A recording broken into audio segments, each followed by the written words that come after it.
봉독할 말씀은 창세기 2장 17절입니다. 다 찾으신 줄 알고 합독하시겠습니다. 선악을 알게 하는 나무의 열매는 먹지 말라. 내가 먹는 날에는 반드시 죽으리라 하시니라. 아멘. 목사님 나오셔서 말씀 주시겠습니다.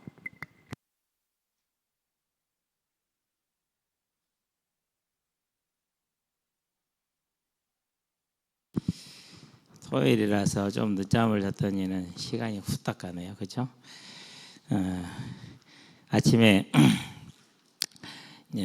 또 우리 기러기들을 보러 가고 꽁우를 보러 갔는데요. 어미 기러기가 보이는데 새끼 기러기가 안 보여. 오늘이 4일 차거든요. 부화한 지. 사고가 났다는 소리죠. 네. 기러기 어미하고 기러기 새끼가 떨어졌다라는 것은 이건 사고가 났다라는 소리예요. 그럼 사고는 한 가지밖에 없어. 제가 알기로 우리에서 제가 키우는 그 우리에서 나는 사고는 한 가지밖에. 뭐밖에 없냐? 기러기 어미가 새끼를 데리고 갔다가 새끼가 어미를 못 따라가는 경우. 이렇게 계단이 져 있잖아요. 이렇게 높아요. 계단이 상당히 내려가면 못 올라올 수 있어요. 그러면 이제 닭들 같으면 그 자리에서 그냥 품고 있어요. 밤을. 기러기는 안 그래. 저 혼자 집으로 가버렸나 봐. 새끼가 어떻게 됩니까? 이제 못 따라갔으니까 밤새도록 추워서 체온 유지를 못해서 죽겠죠. 그랬는데 누가 먹으려고 시도를 했나 봐. 그런 흔적이 보여. 그래서 어쨌든 간에 오늘 아침에 묻어주고 그러면서 야 그래도 3일 동안 잘 놀았다 너하고 천국에서 보자. 하나님께서 저와 여러분에게 어떤 말씀을 주십니다. 그러면 그 말씀은 확실합니다. 우리는 이제 문제가 뭐냐? 우리 체질이 하나님의 그 말씀 그대로 안 믿는다는 게 문제예요. 안 믿는다는 게. 그러고 이제 그 말씀보다는 뭐가 이제 우리를 움직이냐면은 나도 모르게 내 안에 심겨져 있는 어떤 뭐라고 그럴까 체질 내지는 생각, 가치 이런 것들이 이제 우리를 움직이게 되는 것이죠. 그러면 그 생각이나 체질이나 가치 그 모든 것은 그냥 있는 게 아니고 창세기 3장에 보니까 누가 역사를 하는 겁니까? 하나님의 말씀대로 가지 않게 하는 데에는 언제나 사단의 역사가 함께합니다. 그래서 계시록에서는 뭘 말합니까? 이제 계시록 13장에서는 짐승에 대한 얘기를 하잖아요. 바다에서 올라온 짐승, 일반적으로 그것을 권력자들로 해석을 합니다. 땅에서 올라온 짐승, 거짓 선지자들로 해석을 합니다. 그리고 계시록 12장에서는 그 짐승이 어떻게 교회를 핍박하는지 1절에서 6절까지는 여자가 아이를 잉태했어요. 그 여자는 구약의 교회잖아요. 그 아이를 잉태하니까 아이가 낳으면 죽이려고 사단이 준비를 하고 있죠. 그런데 아이가 승천을 해요. 못 죽인 것이죠. 그러니까 이제 누구를 핍박합니까? 그 아이를 낳은 여자를 핍박합니다. 그러면 이제 이 여자는 누구로 바뀝니까? 이제 구약의 교회를 계승한 신약의 교회죠. 저와 여러분입니다. 어떻게 핍박을 합니까? 또 온갖 방법을 다 동원합니다. 물을 토해서 삼키려고 하죠. 그러면 그 물은 뭘 뜻하겠습니까? 쉽게 생각하면 세상의 조류, 흐름 이런 것들을 우리가 생각을 해볼 수가 있죠. 저와 여러분들이 언제나 모든 생각과 사고 속에서 하나님의 말씀이 뭐가 되게 하자? 절대의 기준이 되게 하자. 자, 에덴 동산을 하나님 만드십니다. 이게 하나님의 원래 목적입니다. 거기에는 죄가 있어요, 없어요? 죄가 없죠. 사망이 있어요, 없어요? 사망도 없어요. 사망이 있는데 그 사망을 상쇄할 뭐가 있습니까? 생명과가 있어요. 그리고 그 생명과는 언제나 먹을 수 있도록 오픈이 되어 있어요. 열려져 있는 겁니다. 근데 그 생명과 옆에는 모두 함께 있어요. 선악을 알게 하는 나무의 열매도 함께 있어요. 그건 뭘 뜻하는 겁니까? 하나님은 우리의 예배를 받기를 원하신다라는 겁니다. 그럼 이건 많은 걸 함축하고 있는데 오늘도 그렇습니다. 저와 여러분은 언제나 선악과가 우리 옆에 있습니다. 그 말은 뭘 말하는 겁니까? 저와 여러분들이 하나님을 예배할 수도 있고 안 할 수도 있는 뭘 주신 거예요? 큰 의지를 주시고 자유의지를 주시고 결정권을 주셨어요. 그러면 우리는 뭐 하면 됩니까? 그 선악과의 길을 가지 않고 예배자의 길을 가는 그런 오늘 내 삶을 세워가는 겁니다. 그게 하나님이 아주 기뻐하는 저와 여러분의 오늘의 삶입니다. 그래서 우리는 우리의 생각, 눈에 보이는 것들로 생각하는 것을 싸우는 사람이 되기를 바랍니다. 근데 눈에 보이는 거다가 싸우는 게 얼마나 힘듭니까? 자요. 가령 우리 축구를 예를 들게요. 분명히 이렇게 막아야 되는데 그렇게 안 해. 그러면 답답하잖아요. 그렇죠? 그 답답한 생각을 뭐 해야 돼? 뛰어넘을 수 있어야 돼. 근데 그게 안 되잖아요. 우리 삶도 똑같아요. 분명히 저건 아닌데 그렇게 살아. 그럼 어떻게 됩니까? 거기에 따라서 내 생각이 가잖아요. 그걸 뛰어넘는 겁니다. 어떻게 뛰어넘는 겁니까? 거기에서 하나님이 나에게 뭐라고 말씀을 하시는가? 여기서 내가 어떻게 이 일을 움직일 것이고 처리할 것인가? 이 영적인 싸움을 싸우는 것입니다. 자, 아담에게 분명히 생명과도 주시고 선악과도 주셨습니다. 그리고 먹지 마라, 먹으면 반드시 죽는다라고 알려줍니다. 그러면 그 말씀을 그대로 믿으면 되잖아요. 저와 여러분도 마찬가지입니다. 내가 너와 함께 하겠다. 그러면 하나님이 함께 하시잖아요. 하늘과 땅의 모든 권세를 내가 가지고 있다. 그러니까 너는 뭐 하지 마라. 염려하지 말고 가서 모든 족속을 제자를 삼아라. 그러면 되잖아요. 그런데 우리는 항상 뭐부터 이제 챙깁니까? 내 살 길, 내 경제 이런 것부터 먼저 챙기잖아요. 그렇죠? 그러니까 실질적으로 우리는 선악과 쪽으로 갑니까? 안 그러면 생명과 쪽으로 갑니까? 언제나 삶이 그 사단인 토한 물에 휩쓸려 가지고 생명과 쪽이 아니라 선악과 쪽으로 밀려갑니다. 염려하지 말고 근심하지 말고 하나님이 하나님 되심을 확인하시게 되길 바랍니다. 그게 아주 중요한 영적인 싸움입니다. 그래서요, 제가 제 자신을 보니까 그게 안 돼요. 아니, 안 되는 게 아니라 못해요. 아는데 못해요. 실질적으로 딱 문제가 오니까, 경제 문제가 오니까 오만 때만 생각이 나요. 다 들어요. 자연스럽게 하려고 한 게 아니라. 그래서 그때부터 무슨 싸움을 했냐? 내가 지금 이 싸움을 이기지 못하면은 언제나 내가 여기서 무너질 것이다. 사단은 이걸 놓지 않을 것이다. 싸워야 된다. 쉽지 않죠. 결단을 하죠. 잘 안 되죠. 그냥 항상 다른 생각이 시달립니다.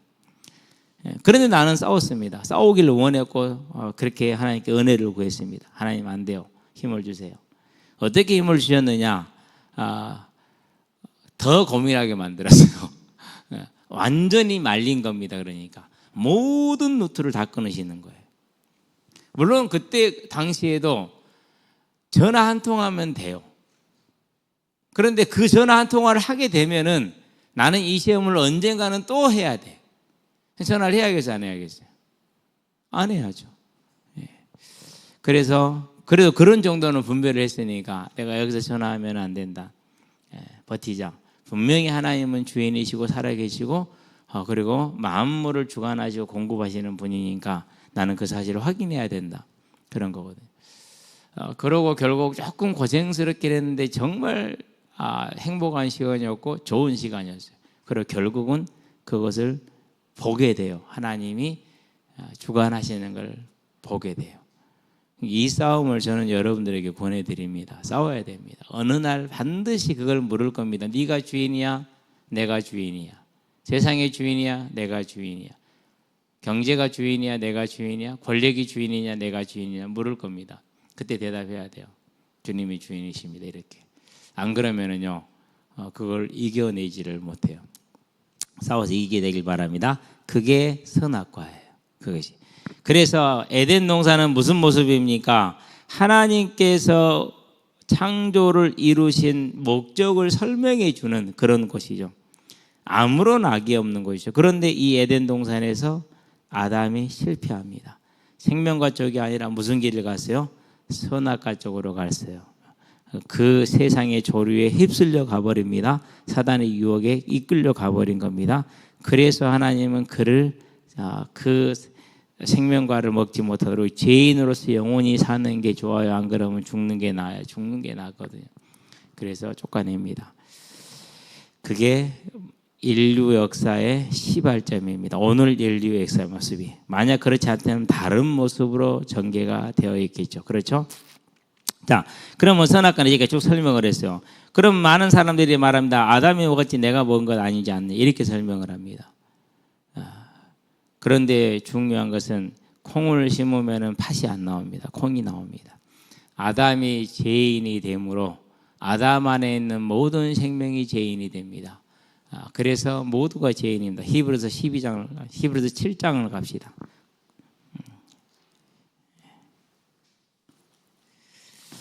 히브리서 7장에 보니까 9절인가요? 11절인가요? 7장 9절 10절을 봅시다. 또한 10분의 1을 받는 너희도 아브라함으로 말미암아 10분의 1을 바쳤다고 할 수 있나니 이는 멜기세덱이 아브라함을 만날 때 레위는 이미 자기 조상 아브라함의 허리에 있었습니다. 동일한 논리입니다. 동일한 맥락입니다. 아담이 선악과를 따먹을 때 아담으로 말미암아 우리가 선악과를 따먹었다고 할 수 있나니 이는 아담이 선악과를 따먹을 때 우리는 이미 아담의 허리에 있었습니다. 이겁니다. 그러니까 그래서 모든 사람은 아담으로 말미암아서 죄를 범한 것이 되었고 더 중요한 건 뭡니까? 본성이 같아요. 본성이 뭐죠? 하나님을 경배하고 경외하기보다는 육신을 따라 사는 것이 더 쉽고 편하고 빠르죠. 그게 우리 본성이에요. 이게 같아요. 이게 뭐라고요? 이게 죄요. 죄가 뭐라고요? 청지기로서의 범위를 벗어나는 것. 피조물로서 창조주를 경배하기보다 피조물로서 자기 뜻대로 살기를 원하는 것. 그래서 관역에 벗어났다는 그 관역은 뭐예요? 하나님의 뜻이 관역이에요. 하나님이 하나님 되는 게 관역이에요. 근데 그걸 벗어나는 거예요. 그러면 그게 죄인 거죠. 그러면 오늘날 우리가 신앙생활에도 죄가 얼마나 우리의 삶의 관역이에요. 그렇죠. 무서운 거예요. 아주. 그 중에서 우리가 믿는 사람들이 제일 많이 짓는 죄가 뭐라고요? 남을 판단하고 정죄하는 거예요. 분별하고는 좀 다릅니다. 근데 그러면 뭐 어떻게 구분하면 되느냐? 그 안에 사랑이 있느냐, 미움이 있느냐 이걸로 분별이 돼요. 이걸로 구분이 돼요. 우리 안에 사랑이 없으면은 그것은 판단이고 정죄예요. 근데 우리 안에 사랑이 있으면은 그건 분별이 돼요. 근데 우리는 사랑이 별로 많아요. 안 그래도 적어요. 제가 제 자신을 볼 때는 사랑은 많지가 않아요. 그렇죠? 그래서 정말 우리가 싸워야 되고 주의해야 될 일이 하나입니다. 이것이. 저와 여러분 안에 이 선악과의 싸움은 사단이 정말 그래서 에베소서 왜 책망을 듣고 왜 촛대를 옮기겠다 그럽니까? 촛대가 뭡니까? 교회잖아요. 그렇죠? 그러면 에베소서에 뭘 안 두겠다라는 거예요? 에베소서에 믿는 사람을 두지 않겠다라는 거예요. 촛대를 옮긴다는 교회가 사라지는 거니까. 그렇죠? 왜 그랬어요? 지식은 많았어요. 요한복음을 쓴 그 요한계시를 쓴 그 요한이 여기서 사역을 했어요. 그러니까 얼마나 지식에 넘쳐났겠냐고요. 믿음의 지식은. 근데 믿음의 지식은 넘쳐나는데 뭐가 없어요? 사랑이 없어요. 그래서 첫사랑을 잊었다는 게 그거예요. 첫사랑은 뭡니까? 하나님을 사랑하고 이웃을 사랑하고 처음 예수 믿었을 때 그 모든 회복됐던 하나님의 형상의 그 모습입니다. 그걸 잊어버린 거예요. 그래서 촛대를 옮기겠다 회개하라고 이렇게 얘기를 하거든요. 에베소 교회는 회개를 못했어요. 그래서 그 지역은 거의 소멸된 지역처럼 남아있다고 그렇게 얘기를 해요. 확인을 안 해봤습니다만은 저와 여러분들 안에서 이 선악과의 길에서 생명으로 갈 것이냐 그럼 선악과 쪽으로 갈 것이냐라는 것은 정말 아주 첨예한 영적인 매일의 싸움입니다. 자, 그럼 우리 주변의 친구들을 봐봐요. 다 어떻게 삽니까? 지가 주인 돼 살잖아요. 그렇죠? 두 번째, 지가 종 돼 살잖아요. 무슨 종이에요? 전부 다 먹고 사는 문제 종이잖아요. 거기서 벗어난 친구 있어요? 없어요? 없어요. 그래서 저와 여러분은 이게 우리가 내 주변을 보는, 내 주변 사람을 보고 가족을 보는 시선의 기준이에요. 이것이 기준. 제가 작은 형하고는 신앙 얘기를 안 해요. 왜 안 하느냐? 언제나 자기 기준이에요. 모든 게 자기 기준, 성경이 아니에요. 자기 기준으로 교회를 봐요. 그래서 안타까워요. 왜 안타까우냐? 구원에 의문이 들어요. 구원받은 사람은 그렇게 하지 않아요. 구원받은 사람은 그렇게 하지 않아요. 하나님의 교회를 보면서 감사하고 안 되는 부분은 안타깝고 도우려고 하는 것이지 그걸 정죄하고 멸망해라 이렇게 말하지 않아요. 그 구원 안 받은 사람이 자기 신념으로 보았었을 때 그렇게 하는 거예요. 얼마나 저에게는 안타깝겠습니까 그것이. 왜요? 이 땅에서 어떻게든 먹고 살잖아요. 이래도 먹고 살고 저래도 다 살아요. 아무 문제 없어요. 절대 괜찮아요. 먹고 사는 문제는 정말로 해결이 돼요. 그런데 어떻게 살든지 간에 천국에 이르렀어. 하나님 앞에 섰어. 근데 하나님이 난 모른대. 너 누구냐고 Who are you? 이렇게 물어봐요. 마태복음 7장이잖아요. 내가 너를 도무지 알지 못하노니. 마태복음 25장이잖아요. 내가 너를 도무지 알지 못하노니. 이렇게 된다니까. 그러니까 저와 여러분에게 우리 주변에 있는 자들을 향한 기도와 간구는 작은 일이 아니에요. 반대로 감사도 작은 일이 아니에요. 그래서 뭐 해야 됩니까? 정말로 무릎 꿇고 하나님 앞에 매달려야 돼요. 저는 지금도 기억해요. 1년에 딱 2번 정도 어머님이 저를 위해서 저에게 권했던 말, 같이 예수 믿자. 또 같이 예수 믿어버리자. 사주팔자 운명에 하도 시달려가지고 거기서 이제 해방되는 길. 그런데 예수 믿으면 복 받는다니까. 같이 믿어보자. 이렇게 얘기를 하시죠. 저는 그분이 그 정도 수준의 은혜를 입었다고 봐요. 우리 어머니가. 예. 그래 얼마나 기도를 했겠습니까? 우리 구역 식구들, 어머니 구역 식구들 기도하는 거 제가 알아요. 그래서 항상 큰집 형수님이나 우리 형수님이나 큰어머님이 저를 볼 때 정말 기뻐하셨어요. 왜 기뻐했느냐? 자기들이 구역 예배에 놓고 기도했던, 때로는 그 형식적이었고 때로는 그냥 지나가는 기도였지만은 그 기도의 열매로 저놈이 예수를 믿고 목회자까지 됐으니까 그게 너무너무 기쁜 거예요. 그래서 가만 항상 즐거워하고 기뻐하고 귀하게 대해 줬어요. 저는 물론 감사했고요. 항상. 그래서 저와 여러분의 이 선악과라는 것은 이제 우리 주변을 보는 눈입니다. 이 사람이 하나님 앞에 복종을 하는가, 안 그러면 복종하지 않는가. 그게 기준입니다. 복종하지 않는다? 정말 하나님 앞에 무릎 꿇고 위해서 기도해야 됩니다. 그렇게 하시게 되길 바랍니다. 그게 이번 겨울 수련회 우리 철로 여정입니다. 생명이라는 주제로. 그럼 내 친구들 보세요. 막 교회 다니는 애들도요, 막 자기 생각대로 따라서 의문을 제기하는 친구들이 많아요. 근데 그 의문도 두 가지예요. 알고 싶어서 해결하고 싶어서 하는 궁금한 것과 대답해봐 그런 식의 의문이 있어요. 후자는 구원하고 상관없는 사람이에요. 절대 구원받은 사람은 그런 도전하지 않아요. 이게 뭐지? 좀 알려줘봐 이러지. 어떻게 해결하면 되지? 그렇게 구하지? 그런 질문하지 않아요. 근데 교회 안에 그런 사람 많아요, 적어요? 학생들 가운데 특별히 많아요. 교회에서 일해요, 안 해요? 다 해요. 그러니까 감춰져 있는 거예요. 그래서 우리가 보는 선악과, 내 주변에서 아직도 선악과의 삶을 살고 있는, 자기가 주인 되는 삶을 살고 있는 보는 눈, 그게 우리가 이제 겨울 수련회 가는 동안 한 일생 동안에 내 주변 사람을 보고 위에서 기도하고 도와주는 길. 그게 저와 여러분이 이번에 지나가야 될 길입니다.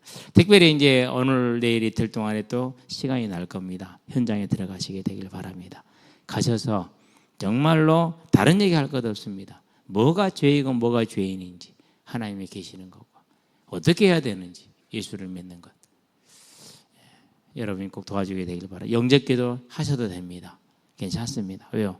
불신자들이 하나님을 만나는 방법을 알려주는 길이기 때문에 반드시 그가 그 자리에 그 시간에 영접할 때는 안 했다 할지라도 하나님의 때가 되면 그게 다 기억납니다.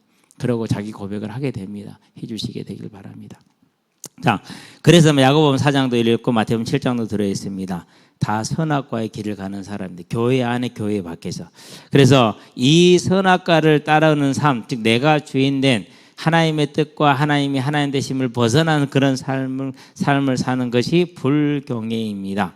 자, 이것이 곧 죄성입니다. 이것이 곧 원죄입니다.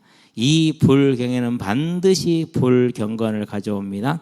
불경건은 뭡니까? 하나님을 하나님으로 이제 믿고 자기 뜻대로 사는 타락한 삶을 말하죠. 그래서 그 삶은 뭘 가져옵니까? 고통을 가져옵니다. 그래서 지금도 사람들이 고통스러운 이유가 그거예요. 자, 세상이 왜 고통스럽냐? 대통령으로 봅시다. 행복할까요? 제가 이번 최근에 뉴스를 보면서 얼굴을 좀 자세히 봤어요. 봤더니는 눈이 심하게 짝눈이 돼. 나보다 더 심하대. 거기는 뭐 구하나살 앓거나 그러지 않았잖아요. 그렇죠? 심하게 짝눈이 돼. 막 그걸 보면서 많이 시달리는구나, 힘들구나. 얼굴 전체에 그게 쓰여 있더라고, 덮여져 있고. 그럴 수밖에 없어요. 항상 대학 교수들이 시국선언을 하면은 그것은 마지노선이에요. 근데 지금 대학 교수들이 계속해서 들고 일어나고 있어요. 그래가지고 이제 그만 내려와라. 나라 망하게 생겼다. 이렇게 말을 해요. 대한민국의 국민 5천만을 위한 것이 한 사람 김건희를 위한 정권이냐? 그럴 수는 없다라고 대부분 대학 교수들이 그렇게 얘기를 하고 있단 말이에요. 지금 내려오라고. 그러면 그게 자기한테는 얼마나 힘들겠어요. 이게 세상이에요. 그래서 세상에서 가장 좋은 자리, 좋은 권력이란 걸 가졌음에도 불구하고 가장 고통스러운 자리에 들어갔잖아요. 그게 세상이에요. 그렇죠? 그럼 우리는 이제 뭐 하면 됩니까? 그걸 반면교사를 삼아야 돼. 우리는 그 세상에 있는 자가 아니라 천국의 백성으로 부름을 받아서 그 나라에 하나님의 부름받은 백성이란 말이에요. 얼마나 감사합니까? 그 고통 속에서 벗어났잖아요. 그럼 이제 이 벗어난 삶을 가지고 뭐 하면 됩니까? 하나님 앞에 사랑을 가지고 이 복음을 전하는 일에 절대 머뭇거리지도 마시고, 그리고 이런 거 저런 거 재지도 마시고, 때를 얻든지 못 얻든지 내가 살아계신 하나님과 다시 오실 주 심판주 앞에 너를 엄히 명하노니 무조건 뭐해라? 복음을 전해라. 전하는 저와 여러분 되기를 바랍니다. 그게 이번 겨울 수련의 여정입니다. 그렇게 한번 전해보게 되기를 바랍니다. 그러면 그렇게 받은 자 중에 반드시 함께 갈 예배자가 나올 겁니다. 하나님은 그 열매를 우리에게 이번 겨울 수련을 준비하는 동안에 특별히 더 풍성히 주기를 원합니다. 기도합시다. 살아계신 아버지 하나님, 내 삶과 내 주변에 있는 선악과를 따먹는 죄의 모습을 보게 하시고, 이제는 우리가 그 죄에서 돌이키게 하시며 그 죄악에 있는 자들을 생명의 길로 이어가는 전도자의 삶을, 정인의 삶을, 충성된 자의 삶으로 설 수 있도록 우리를 붙드시고 인도해 주시고, 이번 조장 수련을 통해서는 더욱더 분명하게 이 하나님의 역사 가운데 들어가므로 우리 주변에 있는 모든 이들은 하나님을 만나고 하나님을 들을 수 있는 귀한 열매를 맺게 하시기를 그리스도 신 기도드립니다. 아멘. 이제는 우리 주 예수 그리스도의 십자가 대속의 은혜와 독생자 예수를 죄인을 위해 아끼지 아니하고 내어주신 우리 하나님 아버지의 무한하신 사랑과 지금도 죄인을 생명과 의와 영화의 길로 인도하시는 성령의 내주 교통 역사하심이 내 삶 안에 있는 선악과의 모습과 또 내 주변에 하나님을 떠난 죄인의 모습을 보고 그들을 하나님의 길로 돌리며 나를 하나님의 예배자로 세게 될 이 자리에 있는 우리 모든 성도들 머리 위에 지금부터 영원토록 함께 계실지어다. 아멘.